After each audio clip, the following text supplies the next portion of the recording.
দুনিয়ায় ঝামেলা করার দরকার আছে, সারি দেন না। কালকে দেখবো আমার নবী কারে দেখে বলে, আয়না বুকে দেখবো যারা মিলাদুন নবী করে নাই তাদেরকে বুকে নিবে, না যারা মিলাদুন নবী করেছে তাদেরকে বুকে নিবে। এই ফয়সালা দুনিয়ায় করার দরকার নাই, এই ফয়সালা আমরা আখিরাতে দেখবো ইনশাআল্লাহ। ঠিক আছে না? আর কোন ঝামেলা আছে? আপনি করবেন না, আমি করি, মারামারি দরকার নাই। আপনারটা আপনার, আমারটা আমার। আপনিও বাঁশ নিয়েন না, আমরা তো লোহা নিব না, পাথর নিব না, কারণ আমরা আহলে সুন্নাত ওয়াল জামাত। আমরা লোহা দিয়ে ইসলাম কায়েম করি না, আমরা নবীর ভালোবাসা দিয়ে ইসলাম কায়েম করি। কথা ঠিক না? আমার নবী 8 রবিউল আউয়াল কুবা নামক জায়গায় এসে দেখলেন কুবার মানুষ বড় খুশি, নবী পাইয়া মেহমানদারি করতে চায়। আমার নবী বললেন, কুবার মানুষ পাথর মারবা না? কুবাবাসী বললেন, না। পাগল বলবা না? সে বলবো না। উটের ভুঁড়ি পুঁটে তুলবা না? সে বলবো না। কেন? আমরা কুবার মানুষ ধন্য হয়েছি। আজ এই কুবায় কামলিওয়ালার কদম এই জমিনে রাখার কারণে অশান্ত পরিবেশ একদিনে শান্ত হয়ে গেছে। নবী পাইলে লাভ না ক্ষতি? তো আমার নবী বলেন, তোমাদের মোহাব্বত দেখে আমি নবী খুশি হয়েছি, চলো একটা কাজ করি। কি কাজ? সেটা মসজিদ বানাবো। আমার নবী সহ কুবার মানুষ মিলে একটা মসজিদ বানাইলেন। যারা হাজী সাহেব ওনারা সেখানে নামাজ পড়েছেন, ওই মসজিদের নাম মসজিদে কুবা। সর্বপ্রথম আমার নবী এই জমিনে মসজিদ বানাইলেন। আল্লাহ ডাক দিলেন, হাবিব কি করতেছেন? হাবিব বলে, মাওলা মসজিদ বানাচ্ছি। কেন? সে মক্কায় পাথর মেরেছে, পাগল বলেছে, উটের ভুঁড়ি তুলে দিয়েছে, ওরা আমাকে অ্যাকসেপ্ট করে নাই, কিন্তু কুবার মানুষ আমাকে পেয়ে আনন্দিত হয়েছে, সেই কারণে আমি তাদেরকে নিয়ে একটা মসজিদ বানাইলাম। নাম কি দিলেন? সেই এলাকার নাম কুবা, সেজন্য নাম দিলাম মসজিদে কুবা। আল্লাহ বলে, হাবিব আমি একটা দিব? হাবিব বলেন, মাওলা তুমিও দাও না। আল্লাহ বলে, আমার হাবিব এলাকার মানুষের মন দেখে খুশি হইয়া মসজিদে কুবা দিয়েছে, আর আমি আল্লাহ এই মসজিদের নাম রাখলাম মসজিদে তাকওয়া। কেন?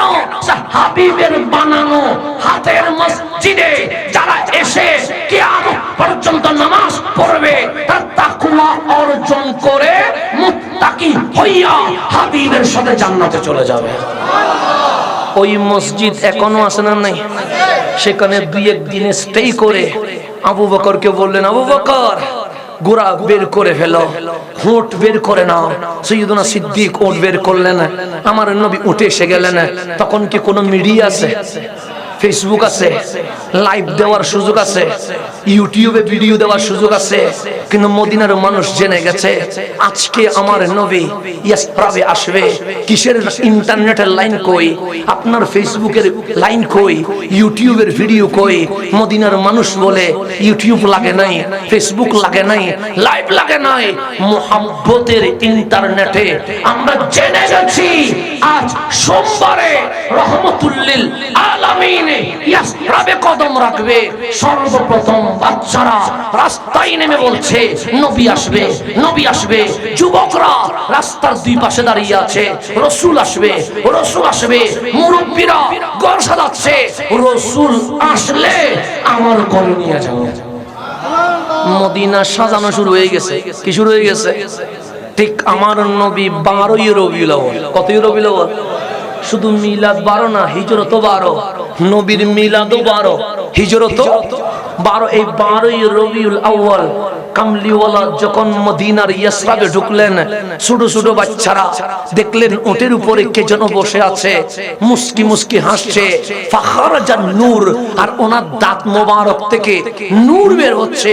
তো বাচ্চারা চিল্লাইয়া বললেন, শোনো শোনো, যা রাসূলুল্লাহ, যা রাসূলুল্লাহ।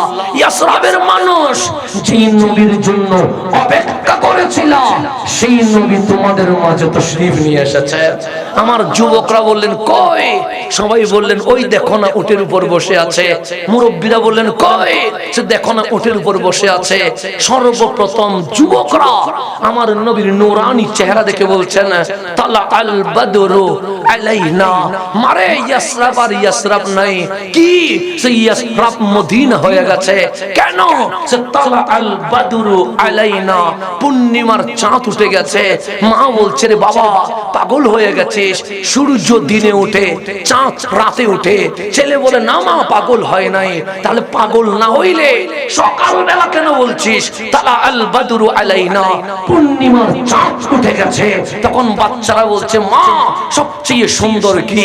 সবাই বললেন পূর্ণিমার চাঁদ, যেটা রাত্রে উঠে। খোদার কসম মা তোমরা বলেছো পূর্ণিমার চাঁদ সবচেয়ে সুন্দর। ওই চাঁদ দেখেছি, এই চাঁদ দেখেছি, আসমানের চাঁদ। আসল পূর্ণিমার চাঁদ নয়, উটের উপরে যিনি বসে আছে উনি আসল পূর্ণিমার চাঁদ। এই পূর্ণিমার চাঁদ আমাদের মদিনায় উদিত হয়ে গেছে।